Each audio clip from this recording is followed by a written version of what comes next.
আপনি বলে দিন হুজুর এত মাহফিল রাখছেন কে? রাখছি কে? তো বাড়িতে যায় দেখেন পরিস্থিতি।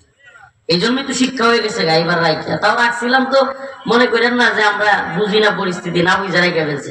রাখছিলাম তো হাসিনার আছে, হাসিনা আমার মাহফিল করতে দিবে না, তাইলে মানুষ যেহেতু আসে, আচ্ছা যা বাড়িতে স্যার যে গেছে তারই মাহফিল দিছে।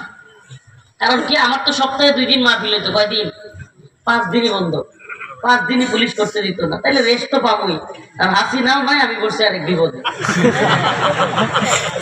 মাহফিল সব মাহফিল হইতেছে বাস্তব হুজুর, একবার আল্লাহর সাক্ষী রেখে বলতেছি, যে গেছে আমি তারই মাহফিল দিছি। কারণ কি? কারণ সরকার যেহেতু হাসিনাই থাকবে, তাইলে আমার মাহফিল তো আর হইতেই দিবে না। এক সপ্তাহে আমি 2 দিন মাহফিল করতাম, কয়দিন? আর 5 দিন আপনাকে মুক্তার সাথে কতদিন যে ফিরে দিচ্ছে এরকম হিসাবই নেই, জানেন মনে হয় কেউ কেউ। তো এখন আমি ওই চিন্তা করে সবাই রে, যেহেতু মানুষ আশা করে আসে, মাহফিলটা পাইলে খুব খুশি হয়, চলে যান।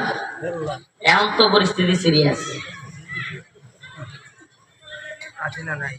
এখন প্রত্যেক মাহফিল হয়, প্রতিদিন 3টা করে রাখছি। মাহফিল তো হবেই না, আচ্ছা যা খুশি তার। এখন 3টা হয়, একটাও বাতিল হয় না। উপায় কি বলে? শরীরে খোলা 3টা মাহফিলে যদি আপনি পার হিসাব করেন 1 ঘন্টা করে, আপনারা রাগ করতেছেন?